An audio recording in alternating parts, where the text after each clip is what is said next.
శ్రీ గురుభ్యో నమ. శ్రీమాత్రే నమ. ఈరోజు అమ్మవారి చండీ సప్తశతిలో అమ్మవారి విశిష్టత గురించి కొద్దిగా తెలుసుకునే ప్రయత్నం చేద్దాం.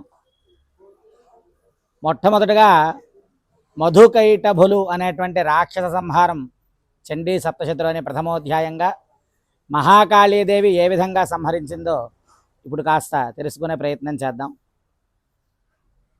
కొన్ని యుగాలకు ముందు ఈ యొక్క అమ్మవారి చరిత్రని ప్రారంభించేటువంటి విధంగా మేధాఋషి సమాధి అనేటువంటి వైశ్యుడికి, సురథుడు అనేటువంటి రాజుగారికి చెప్పినటువంటి కథే ఈ యొక్క అమ్మవారి చరిత్ర సప్తశతి.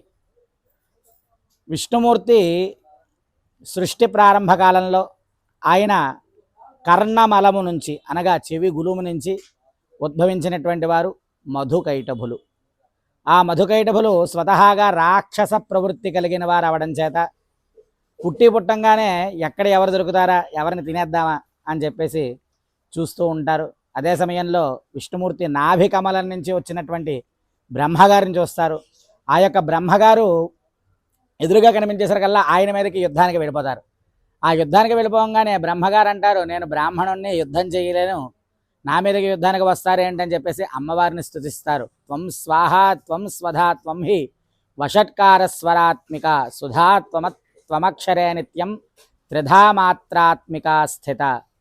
అమ్మవారిని ధ్యానించంగానే అమ్మవారు తన యొక్క శక్తిని విష్ణుమూర్తిలో ప్రవేశింపజేయడం ద్వారా విష్ణుమాయాశక్తిగా మొట్టమొదటిగా అమ్మవారు కనిపించకుండా కాళీ రూపంలోని విష్ణుమూర్తిలోకి తన యొక్క శక్తిని ప్రేరేపింపజేసి 5000 సంవత్సరాల బాహుయుద్ధం చేసిన తర్వాత ఆ యొక్క మధుకైటభుల్ని సంహరిస్తారు.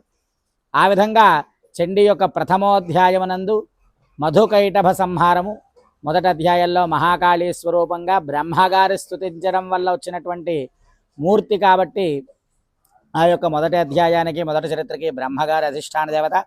అలాగే మహాకాళీ స్వరూపం ఆ యొక్క విష్ణుమూర్తి శక్తిలో ప్రవేశింపబడింది కాబట్టి మహాకాళీదేవి అధిష్టాన దైవం. ఈ యొక్క వారాహి నవరాత్రుల్లో చండీ హోమం అయితే కానివ్వండి, చండీ పారాయణ అయితే కానివ్వండి, వాటి తాలూకా విశేషణాలు అయితే కానివ్వండి, వినడం ద్వారా, చేయడం ద్వారా అనేక శుభాలన్నీ కూడా కలుగుతాయి, అష్టైశ్వర్యాలు కూడా సిద్ధిస్తాయి.